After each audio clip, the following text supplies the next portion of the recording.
Peggy 18.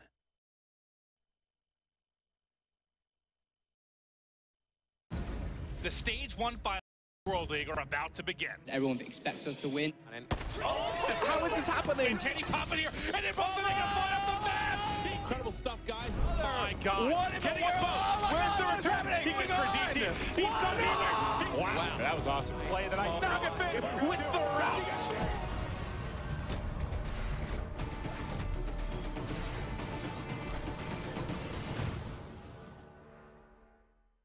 Welcome to the Call of Duty World League presented by PlayStation 4 Australia-New Zealand Stage 1 Finals. Finally here. I feel like it's taken forever, but 8 teams, 7 weeks, battled it out. Very tough season. Today, we're going to focus on the bottom 4. The top 4 are going to be playing tomorrow, that 150K prize pool. Today, a lot of intense matches, though. Those bottom 4 teams, they struggled all Stage 1 long. They have 1 match to get back into Stage 2. Let's take a look at the schedule today, what you guys will be seeing here on the stream. First off, we're going to have Exile 5 going up against Team Incept, followed by Envy versus TeamBlank, Apotheon versus TBD. Then at the end of the night, Chiefs versus Rival Esports. A lot of tough matches today. You know, some of these teams from the Challenge Division, pretty good. Going to challenge these top pro teams, see if they can make it into Stage 2. Eventually, try and qualify for COD Champs. But enough from me. Let's go to Maniac and Mike's at the desk. Thank you very much, Mr. X. We are here. It's the Stage 1 Finals of the ANZ Pro Division. I'm joined very thankfully here at the caster desk by Mikester, my partner in crime. We went through Stage 1 together through the regular matches, and here we are, baby. It is the LAN. It's relegation. Here. There's so much going on, Mike. I mean, we're really locked in and ready to go right now. As we mentioned, it's been a long run, but we're finally here. This is the finals. 4 teams going to make it to Stage 2. 4 teams not going to make it. It is intense right now. 1 loss and you're out. Yeah, I mean, let's have a quick look at our standings and see how our top 8 teams stood after Stage 1 of the ANZ Pro Division. Now, Mindfreak, they're at the top, 11-3 with that 70% win rate. To be honest, I'm kind of surprised they lost 3, but with the caliber of the teams we had in the ANZ region, Mike, really not that much of a surprise. And then speaking of caliber, you have Tainted Minds in that second position. They went 10-4, so they were just shy of tying up for that first position there as well. In number 3 was Orbit, a team who was undefeated throughout the first half of the stage, and then wrapping up the 4th spot, Immunity, who also tied 3rd initially with Orbit, and then lost in that tiebreaker there as well. That wraps up the top 4, but then in 5th, you have the Chiefs, who unfortunately couldn't make over to the playoffs. The first of our teams who will be in the standings at least, who are fighting for their lives for Stage 2. Following them is also Apotheon and Envy in that 6th and 7th spot respectively. And then in 8th, of course, rounding out the standings was Exile 5, which of course we'll be touching on in just a moment. Now, Mike, we know that day 1 here of the ANZ Stage 1 Finals is all about relegation. Now, just quickly, relegation is your bottom 4 teams out of the Pro Division now have to fight for their lives against 4 of the top teams from Challenge Division, and it is not going to be easy given the caliber that we've got here. At the top of those standings there for the Challenge Division, we had Incept, TeamBlank just behind them. We had some intense matches with those guys, TBD and Rival, 4 of the best Challenge Division teams in the region. You mentioned about intense matches. Now, the first place match, that first match between Incept and TeamBlank went all the way down to a Game 7. It went all the way down to that final search and destroy. So it just proves how much competition we have here in the Challenge Division to qualify for this relegation, because it wasn't easy to get here. It took a little bit of a journey, but these teams made it and they're ready to go. They are indeed at the top of those relegation teams. We mentioned Incept. Now they are going to be up first against Exile 5. Now look, this is going to be a nail biter of a series here, guys. Exile 5, they didn't pick up a series in the Pro Division. They've copped a lot of heat, even from myself. But during warm-ups here on LAN, Mike, they have really put on a show, and I am genuinely impressed. They have been tearing it up, and I mean, they're looking to prove a point. They may have not been able to take out a series there over in the overall stage, but they are looking to qualify back for Stage 2 now. If they can turn it up from now, they can make something happen. And you can see right there, Squizzy, Hoju, Hunter, and Tupaka right there, from XL5. I can't wait to see what these guys can do on land. For all you guys at home, it's going to be a great viewing experience. And for Exile 5, I'm really going to look at team captain Squiz to really lead the charge. Now, she said, we've talked to her throughout stage 1, she really wanted to pick it up after that team change they had halfway through. You know, they knew they needed to pick up their game. And here on land, it really looks like they can do that. So we had a few words with Squiz. We've got a quick video. We'll jump to that and see her thoughts on stage 1. As soon as I saw COD Champs in Black Ops 2, I knew that I had to get there. I knew that it'd be a long road, but that's what I've wanted since I saw it. Never really broadcast myself as a girl. If people asked me, if people spoke to me on Skype or whatever, obviously they'd know that I was a girl. But I didn't publicly go out and say, oh, I'm a girl, I play Call of Duty, you know, follow me on Twitter. I just kind of let it flow because I'd rather be known for my gameplay rather than being a girl. I've never been in a Call of Duty team before. This is my first actual team. Previously, all of my experience has just come from pick-up scrims, 8s, and just filling in. No thoughts went through my head just as we qualified. I just screamed and like my headset dropped, and I just think I was just in shock for a lot because I've wanted this for so long. This is the closest that I've ever been to getting to COD Champs, so I really want to capitalise on it. I am the first girl to sort of play at this level. So I'd like to go to COD Champs just because it would give more exposure to women in esports. I want to prove that if they really want to, they can. I know a lot of females probably get discouraged, and I want to prove that females don't have to just be full-time Twitch streamers playing public matches, that they can actually compete at the highest level in Call of Duty.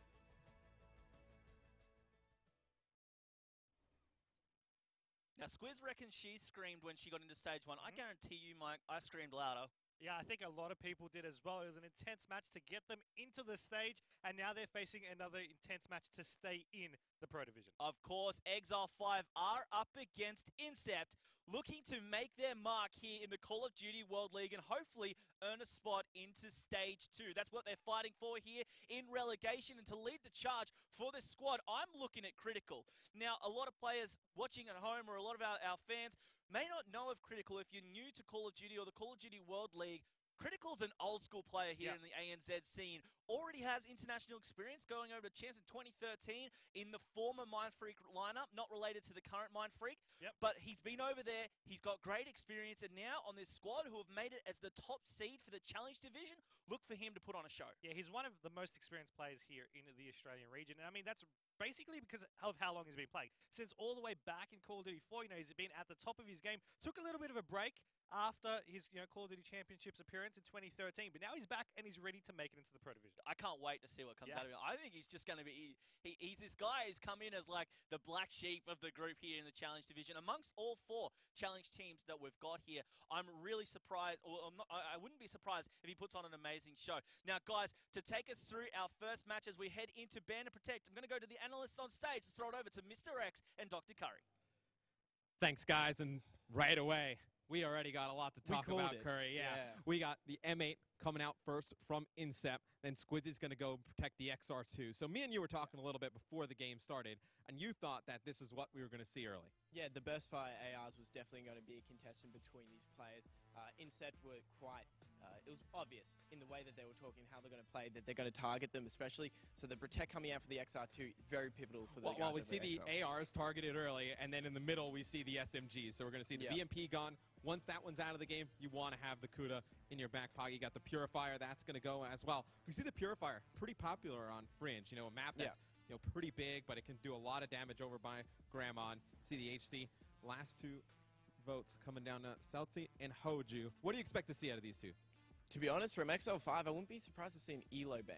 We actually have seen that a few times towards the end of the Stage 1 finals, even as Simtex, of course. But I do want to bring it up, the VMP was banned out. Now, that's definitely a target towards Incept. They are known for their VMP play, a little bit lacking on the CUDA. So now they're forced on the back foot here. XL5, I'd like to say, we discussed it, at least Josh did, how they're a bit hit and miss during the picks and bans during the first Stage 1. I'm safe to say that's a fairly good one by them. Yeah, and they get both nades there out at the end. Look for the stuns and flashes to really be prevalent here in Game 1. We can go through the specialist strategy. You're going to see Critical going for a weapon with the Tempest at the top, a Tempest on the side of Exile 5 as well. The Tempest gets a little bit of buff recently. I think we're going to see a lot here this weekend.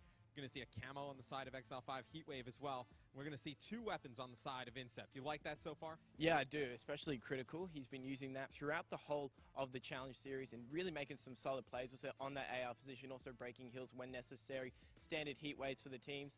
I actually quite like the setup here with the 2 aggressors for Incept. And JTEX, he is an AR player too, so that Scythe could be a real factor in the I was going to go the opposite. I like the way that Exile 5 is set up. You know, you get a camo, able to break into the hills, Heatwave, kinetic as well. 3 really powerful abilities. Overclock still in the game, so you're going to be able to get those faster. And the Tempest as well. Very powerful weapon like we were talking about. But enough from us. Send it over to the casters. Get ready to game 1. Thanks very much, guys. Breaking down Banner Protect, the specialist draft there, Mr. X and Dr. Curry. Mike, I mean, we saw a couple of interesting ones straight off the start. M8, bomb. See you later, buddy. Yeah, it is out. It was out of there. And I mean, I think that's a big impact to a lot of players in this game. It's not just one team. You know, we have XL5, they like using that M8. You know, we also have Incept that have players that really strongly can use that weapon. They're going to be forced to use their backup, so especially if they want to continue using that AR play. But one thing that I do want to touch on is that XL5 has improved drastically on hardpoint. And I think that with the preparation in hand, I think they can make a giant impact, especially from the way that Banner Protect turned out. They took a hardpoint offending. Yeah, it wasn't an easy one either. It was not. So I wouldn't be surprised if we see them really stepping up here. Now, that M8 goal, we know that they really favour that weapon, Mike. Now, for us, or for me at least, Incept are a little bit of, you know, a not well-known team here in the Call of Duty World League. Coming through Challenge Division, I've seen them a little bit, but I'm really interested to see how that M8 ban is going to affect players. Of course, there was an XR2 Protect straight away, so we've still got that burst fire. But Mike, a lot of players that you see rock the M8 and really dominate with it, they underperform with the XR2. It's not just a straight carbon copy of each weapon. I mean, they're a one-trick pony in that instance. You know, they like using that M8. They don't get used to using backups. When it gets banned out, you know, they definitely do punish. But you look at the Incept squadron in front, and they're going over the game plan. You know, they're reviewing what they need to do here in this map. You had Yoshi at the end there, you know, he was pointing out, you know, different routes with his finger on the table. They know what they need to do. They're planning out exactly how they need to play this one, and they're not leaving it to chance. I like what else we saw in there. We saw a VMP ban out. I think that's going to affect the guys of Incept a lot more. Exile 5, very comfortable with that CUDA, which was protected. So I want to see really how Incept utilize that SMG if they just do decide to go down that route. Now, we are on Fringe first, so we know that we see a Pharaoh come out a lot of times on this map as well. So I do expect that to be in the hands of a couple of players at least. We'll soon see, because we know none of those attachments were really touched. Towards the end, we saw a couple of the nades banned out. No real surprises there. I also liked what I saw in the specialist draft. Both teams really mixing it up. But look, we'll just see how both of these capitalize on it. Guys, I hope you are ready. This is the first series of the Stage 1 finals for the ANZ Pro Division. Mike Starr, let's take it away. We're kicking things off here with Hoju. He's going to be rushing over straight into the first hardpoint right now. Straight away to Bricks, he'll be able to pick up the first kill there on Yoshi. Sees the second, gets the tags. Teammates able to help him out right there. And they're just going to be able to swarm over to this initial control here on this hardpoint. Parker's going to be able to pick off a couple right there. Let's swap over to him. He's going to have a perfect opportunity to get some more kills, and he's going to be able to take out the kill there on Setsi. JTEX and Critical both 4. They're covering all the angles here, and XL5 starting off to a great start. Yeah, it's beautiful right here. 5-0 to 2-Packer. What a beautiful start. You've got Hoju 2-0 as well. Hunter on the even money, and a Hellstorm straight off the bat for 2-Packer. He is going huge right now. 50 away from a Cerberus. Please do not die, 2-Packer. I want this more than you do. Let's have a look right here. 15 seconds in the first hardpoint. I am already losing my marbles if he's going to get a Cerberus off the first hardpoint. He's got 10 seconds to do it. Will he spot the player right over here? He does spot. He just gets a kill. He does. A Cerberus on the very first hardpoint, and he is still going. What is happening? 2-Packer, 9-0.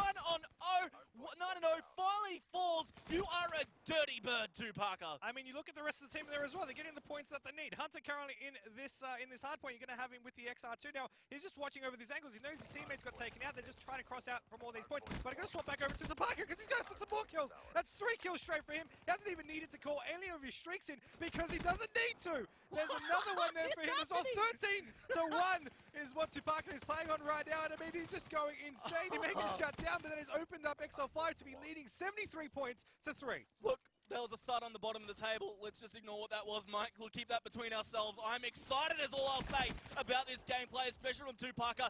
13-3. What a start.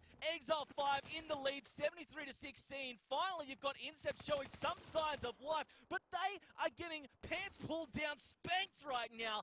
Exile 5, what a dominating start. And you know what? I'm so proud of these guys, Mike. They copped so much flack. They were on the receiving end of a lot of hate.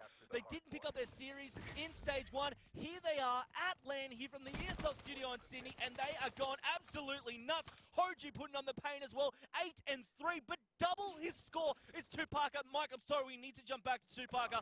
He's got all full streaks. He's got his Tempest ready. Can we have a quick look? When we go back to him, we'll check out his loadout. Let's have a look at Tupaka once again, because you can see here, Man of War, he's going to have an EMP as well. This loadout, there's nothing special with it, Mike. It's not. It's nothing just the way crazy. he's been able to use it, and I'm still surprised he hasn't used a single streak either. He hasn't needed to. 18-4 is what he's going on right now, and you look at the rest of Exile 5 there as well. They're setting up in the surrounding areas. They're just trying to do what they can. Now, he's got a couple more deaths since he first started, but, I mean, look at the scoreline right now. I was looking to see if he's got that wizard perk on, but he doesn't, so he's just got natural wizard blood inside him. Maybe a little bit of gypsy magic thrown in, because what a start. He's picked up a couple of kills, but we just saw that he's still picking up kills along with those deaths, and he's got 46 seconds in the hill. What a great start. But Mike, look, let's give a bit of love to Incept. They've picked up a few points here. They are getting a little bit further behind here, though, from Exile 5. It's been very dominant and a very one-way match so far. But you've got JTEX. He's just picked up a nice two-piece. Yosh backing him up as well. So hopefully they can shake off some of these LAN nerves and get a few more points on the board. I mean, you see right now they've got 2 players in there. Still Tupaka going to be going with that Tempest. Unfortunately, he's going to get taken down right there. Critical has something of his own up his sleeve as well, as you are going to be having him just holding the fort down over on that Trax lane. Now, the score's still 110-61, but Incept are catching back up in here. They had a little bit of a rough start, but you look at Exile 5 right now, and they're just breaking into this hardpoint. This is a brand new Exile 5. We haven't seen them be able to form like this on a hardpoint before, and you're going to be seeing them right now just being able to do exactly what they need to do. Just going in left, right, and center, breaching into this hardpoint. And, I mean, you just look at that. I mean, they were able to get that control. They're able to do what needs to be done. The hardpoint may have rotated, but the pain from Exile 5 is still going. Yeah, it really is. But Incept, they're crawling back. You know, they're only 45 seconds behind. They can easily get this back. Hoji got a nice two-piece, but he was dropped. Kinetic armor being activated by Yosh. He wasn't able to capitalize on that, and he's still falling behind. Now the streaks are coming out. That's going to be from our friend over here, Tupaka. He's going to control the Cerberus. Picks up one. Let's see if he can go another. Yes, he can. This is going to be huge. Oh, 3 straight in a row. The EMP is now coming out. He needs to watch himself. Surely he'll go out of that. Yes, no, he won't. He's actually still going to continue driving that, because why the hell not? He's about to go 30-10. Is he going to pick up the kill? Yes, he does. Triple positive and more. 31-10. Ducks in a row. Incept, oh my gosh, you are getting really punished there by Tupaka. Look, I don't know what to say about that. I'm pretty sure there's laws in the Geneva Convention against this kind of torture, but Tupaka, he don't give a damn. Hoji with the triple. I mean, they're just running straight into him right there. Incept, they need to be doing more than just running in a straight line right there, because Exile 5 are just slaughtering them right now. They're trying to get the points on the board, but Exile 5 still leading 132-83. You're going to be seeing them trying to make something happen, but once again, Exile 5 putting numbers on the board. I mean, you can't go away from the 33-12 from Tupaka. But you look at Hoji, 24-14 there as well. They're putting up big numbers, and they're getting the control that they need. But then you look at the guys from Incept. They're trying to breach in, but the reactions, you look at them, they're a little bit slow. They are. I mean, look, you've got JTEX lagging behind a little bit, 12 and 21. Yoshius as well, and they was putting up good numbers online. Let's go focus on Critical, though, because he was our highlighted player from Incept. Easily the most seasoned veteran on this squad. He's got international experience. He's got pretty much equal most points in the hard point, and he's obviously leading the way. The only player to crack 20 points on that Incept squad, doing what they can. We try to focus on them. JTEX here with his scythe, trying to answer back. He does have a couple of kills up his sleeve, but I mean, he's very negative right now. That heat wave's going to shut him down as well. He at least picked up a couple of kills, but this is very much an Exile 5 game. We've bounced back and forth. Exile 5 were ahead 110-30 a little earlier. Now we're sitting at 173-93. So from that point, both teams have picked up 60 points, which tells me, Mike, that things have gotten rather even. Yep. But if they maintain this, they're still going to win by a very dominating margin here, Exile 5. Yeah, I mean, it's still plenty of time to come back from Incept, though. I mean, you see them here in Grannies. They're just trying to get the points. Their teammates are trying to surround as well, trying to pick off what they need. Tempest out in the hands of Critical right now, but he's not going to see that player. That player is going to be shutting him down. Sensei tries to go for the melee. Still will be able to pick up the kill right there. But players for Exile 5, they're just going to be swarming. You see Squizzy not really needing to worry too much about it because there's only 10 seconds remaining. They're going to be resetting over onto the next hardpoint right now, and you see them right now as well. Incept, they're trying to get to the mark first, but Exile 5, unfortunately, they just couldn't hold strong over on tracks, and we have Critical going huge there in that hard Crit with a 3-piece, that was a great setup. Shrink at the moment as well. Can he make it 5? He's trying to, but he's just had to rotate back, and unfortunately will get shut down because of that reload. That was a beautiful setup by Incept, and you know, the spawn for Exile 5 didn't really favor them. They were all the way over on that bridge spawn. They had to push out. They've done pretty decent though to do that, and now they've got control once again, and now you're going to have the guys from Incept, they're spawning out all the way over in bridge. 30 seconds left. They're going to have to try and go around the back of tracks or push in through small. He's going to have a great start here. JTEX picked up 1, but he's going to be domed there by Tupako, who picks up another 2. Ridiculous plays with that M8. 40 for 20. And we haven't even hit 200 points for either team yet. We could see easily a 50 bomb coming out of Tupaka in game 1, and I'm sending him all of my energy right now. Tupaka, you have everything I've got, son. I'm sending you it. Get this spirit bomb ready onto Incept. It's going to be nasty. It's a massacre so far. And Exile 5, look, one word, impressive. I mean, I don't think Impressive can cut it right now because of the way they're playing. We're going to be having Hoju with the streaks, going to be able to pick up a triple. Is that a Cerberus? That's a Cerberus. That is a Cerberus as well. That's a Cerberus. I mean, I talked about Hoju as well. Look at him, 36 to 21 as well as Tupaka's 42 to 23. They are going off there, the complete slaying game right now. They have the complete slaying control from this team, and they're just controlling the game from the way they're just reacting. I mean, look at Hoju right now. Turns around, gets a second. I mean, you have the Cerberus in action already. There over on the middle of the map. He's not going to control it because it's doing all the work for him. Yeah, I mean, what a just... look, I'm at a loss for words here when Tupaka's gone 43 and 25. 40 kills for Hoju. Tupaka led the charge, but Hoju, he's just been this silent character who's just been dominating. And Mike, how is this the same Hoju? Because, forgive me for saying this, Hoju just was not impressing me in stage 1.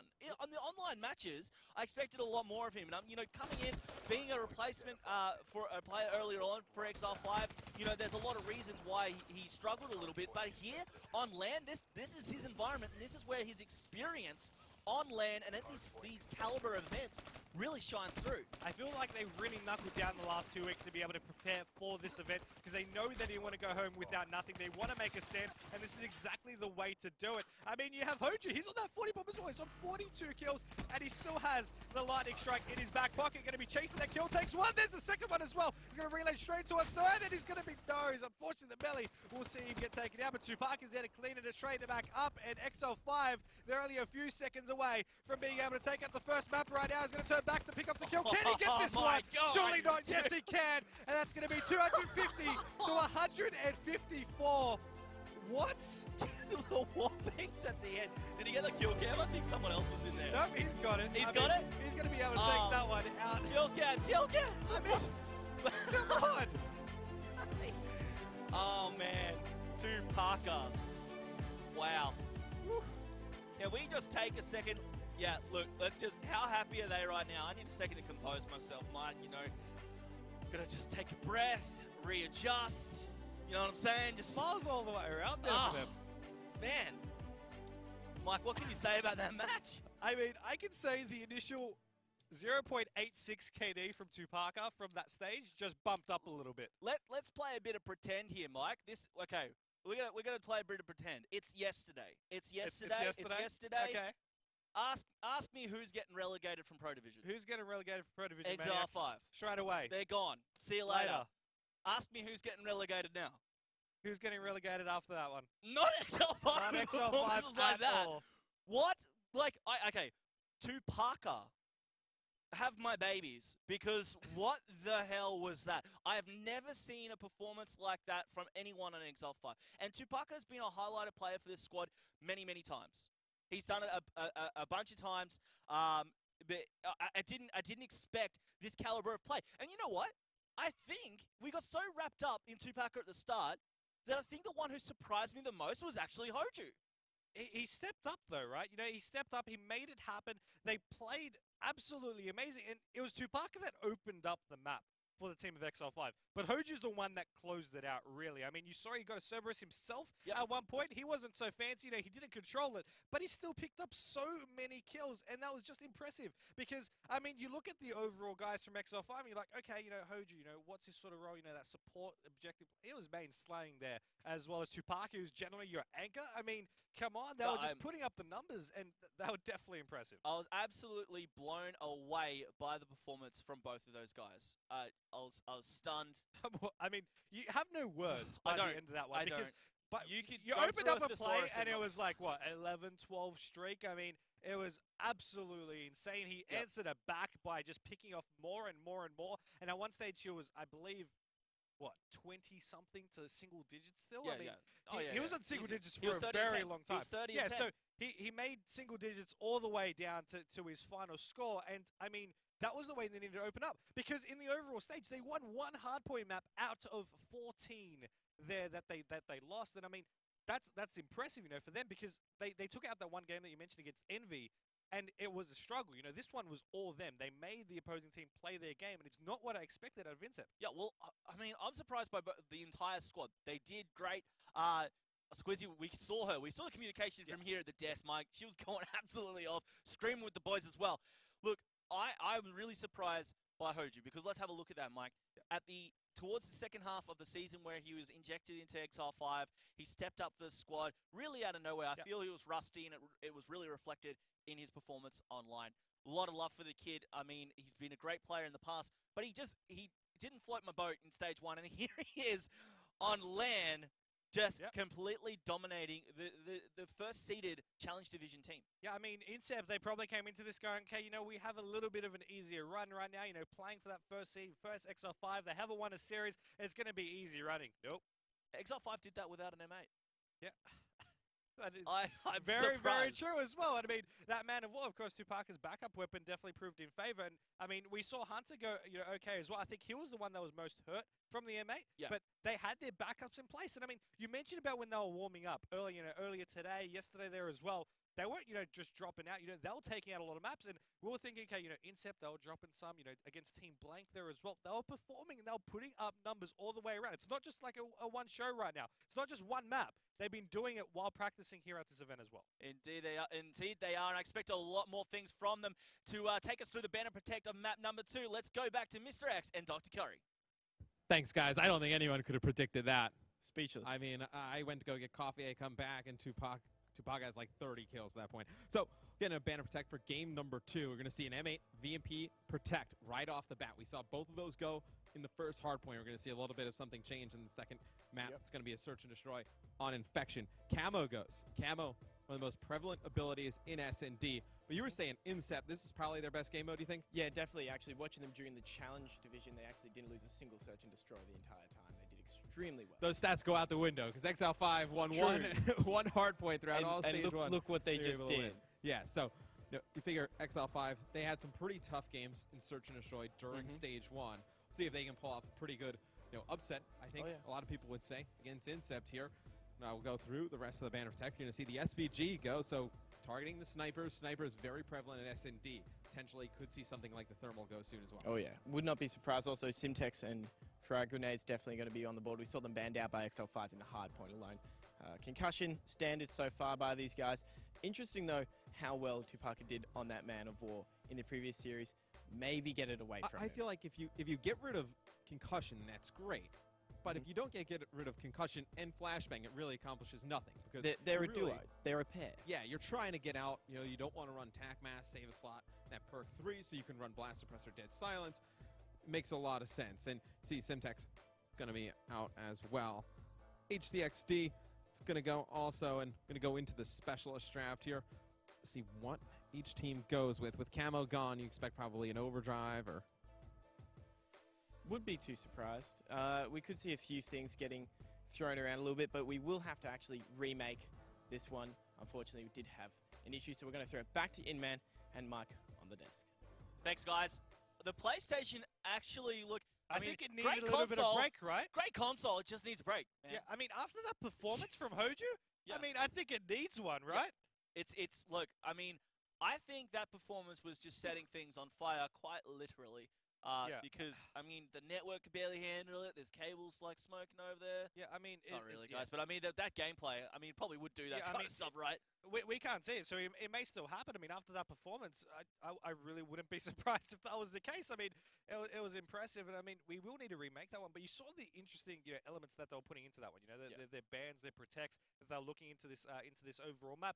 And, the guys on the stage, they mentioned that Incept, the strongest game type is search and destroy, and I do have to agree with that. But when you look at XL5, their strongest game type is a search and destroy as well. And for a map that, like Hardpoint, that we didn't expect them to start so strong in, I wouldn't rule out XL5 here in this search and destroy either. But for Incept, if I had to pick a game type that they're just going to absolutely excel in, I have to say it's going to be search and destroy, and I have to look at critical to really lead that charge again. So then would you really say that it's going to be the S&D that would really dictate what's going to happen for the rest of this series, Mike? Because I really feel that this is going to be tough because, yes, you go through a Hardpoint, yes, you go through an S&D, even if Exile 5 win both of those, we've seen what they're like in Uplink, and CTF, we've seen it once, and to be honest, they didn't show up at all. I don't even think they were holding their controllers for those kind of games. So we've seen how much they've improved in their Hardpoint, but how does that reflect in the upcoming game types? I mean, if they can take out a search and destroy for XL5, I'm calling it now. I think they're going to be taking out the series. For Incept, we have 3 search and destroys in a series. If they can make it out, if they can just take out a respawn as well, I'm primarily looking at a capture the flag for this one. If they can take out the searches, then they'll be able to take out, a closer series. I think these search and destroys really are going to establish this because of the way it's been playing out so far. The way that this overall series is laid out, in this best of 7, it's a definitely a very important one. But for XL5, if they can just close out one search and destroy, that's all it takes. One search and destroy, I feel like they can take the advantage if they can play well on Uplink and capture the flag as well. But I think this map itself is really going to determine the remainder because it's such an important part, the overall search and destroy in a series. A lot of people take it for granted sometimes, like, okay, map 5 or map 7, it's the final one that really matters. But when you open up strong, when you take out that hard point, you want to take out, that 2-0 advantage leading into the remaining of the maps. Well, look, this next one, S&D on Infection, I'm not expecting Exile 5 to drop this. I know that Incept are a great S&D squad, and anything can happen, especially, I haven't seen much of their gameplay, We're obviously casting over the Pro Division teams regularly, Mike. We don't see these up-and-coming teams. I saw a little bit of them online during their Challenge Division matches, and they, obviously coming in first seed, that nail-biting Game 7, it was great stuff. But, I mean, I'm genuinely interested to see how this one's going to unfold. Because Exile 5, you've mentioned, S&D is going to be easily their strongest game type. They dominated, just completely dominated the other team, Incept, in that hard point. Going into this S&D, they have to be fired up. Now, to me, then, it is about Incept. It's about Incept. Can they bounce back from a hard point? Because if you were Incept, you would have expected to win that hard point, right? You had some great slayers on that squad. You had players that, as you mentioned, great slayers. You saw Critical at the top of that board there as well. I mean, you have Yoshi. Well, online, all of them were performing. Yosh, especially, he was a fill for a pro team in stage 1. So he was, and in fact, I think he won that whole sub battle we were talking about as well. So Yosh was he actually lost that one. Oh, there you go. But I mean, that explains everything. Yeah, I know. It does. Right? Yosh is actually a standout player. So it was, and I mean, I actually got to add to that because you look at the overall stats, and in Incept, statistically, they should be able to take this one out. But will it happen? Well, we'll have to see. It's going to come down to that Bandit Protector Specialist draft again. So I'm going to throw it back to Mr. X and Dr. Curry. Thanks, guys. And already we see the same exact thing. Saw the Bandit Protect before. So you see, or protected the M8, protected the VMP. Camo, that's going to go as well. Start things off. And after this, we saw the HC. We're going to see the SVG as well. Do you think that makes a big impact on this game? Not too much, in my opinion. Of course, you can switch it out. I'm more of a AR player, and especially how well that we saw H2K and 2Parker actually do with the ARs. I feel as though they maybe don't need the scope range as much. Mainly stick to the ARs. It worked in the hard point. Why wouldn't it work in the search and destroy? Yeah, and it looks like they're not actually going to target the SVG this go around. So you're going to see stuns, flashes, and the SVG comes out last. So there it is. And do we see a lot, in this region of players going with the PO6, going with some of the other sniper rifles? Not predominantly too much. Mainly stick to the SVG, of course. Players such as Immunity, XI. We've seen him a few times on the top 5 plays with that alone in his hands.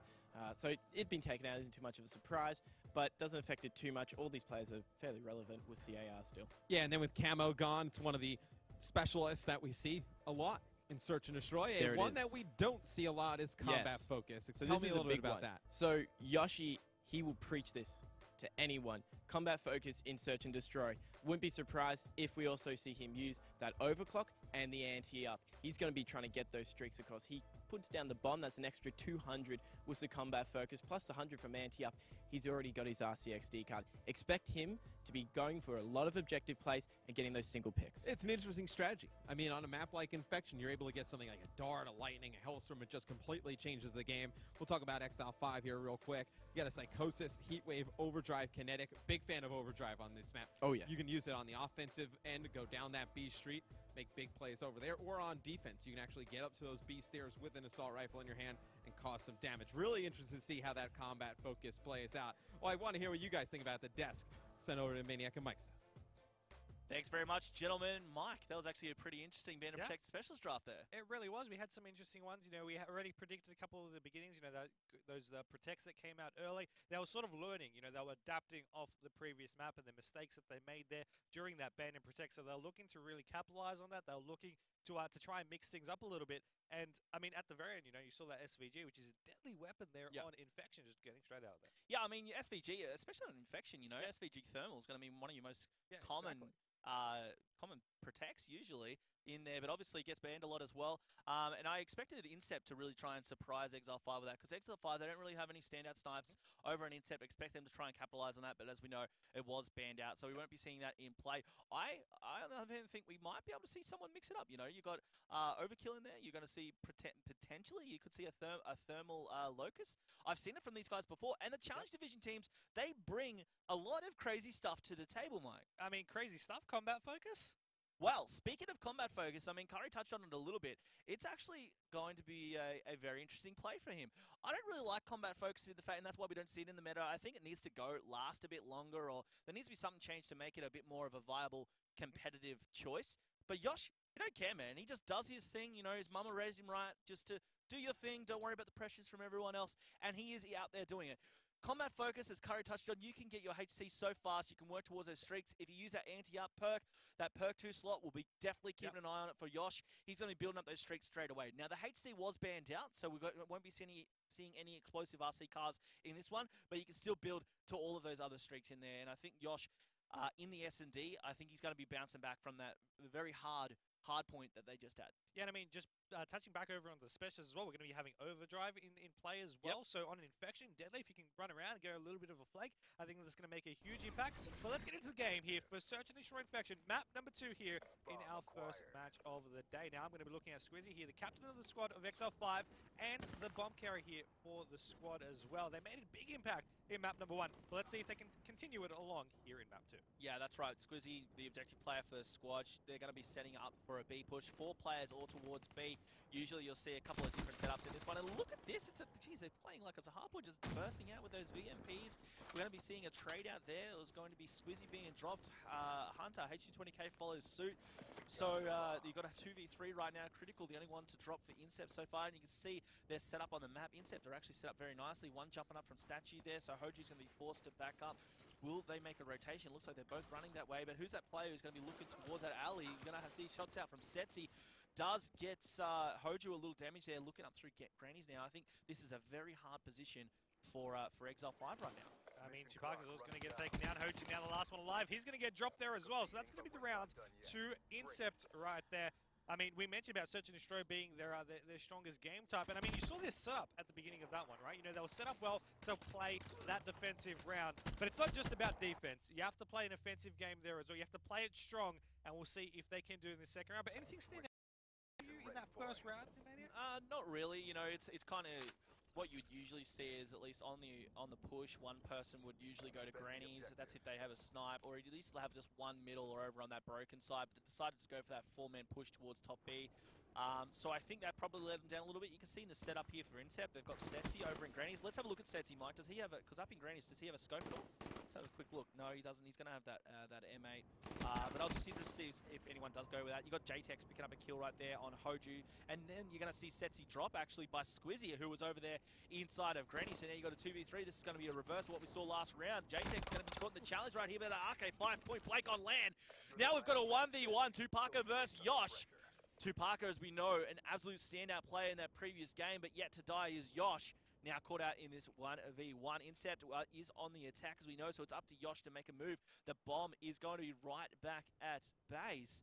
And Yosh, you know, I mean, where that was dropped, I mean, was that even picked up? Like, I'm not too sure what we saw there. But anyway, Yosh is going to be wrapping around towards that B spot. Does spot the player, but VMP versus M8 at that kind of range, he had pretty much no hope. And Exile 5 bounced back in round 2. Yeah, they do, and I mean, it's just that same-sided rounds right now. It's the defensive rounds that have been able to pull both teams through to the end, but can they keep it going? They need to mix it up. They need to take out, you know, an offensive round for them. All about really mixing things up. Because you mentioned about having a scope over in the middle. Now, with the SVG taken out, a lot of players are really hesitant to use any of their backup snipers. You know, they're not too comfortable with it. They're a little bit, you know, they have to play a little bit of a cautious game here for this one. But you look at the other end and you're like, okay, you know, these guys, can they mix something up from a different kind of point of view? And I mean, you look at Yoshi right now. He's got that combat focus in hand, and he's got anti up in that perk 2 slot as well. So he's definitely is looking to make an impact for something. I think we might have a couple of maybe have an issue there for a second, but we're just going to keep rolling. Let's roll with the punches, Mike. Yeah, we're good with that one. And I mean, Squizzy, I mean, I'm looking at her as the bomb carrier here for this squad. I mean, I'm looking to make a you know, a quick bomb plant really with the team over onto this bomb site right now. And that's going to be what they're going to be looking to do. On the other hand, Incept, you know, they're setting up for a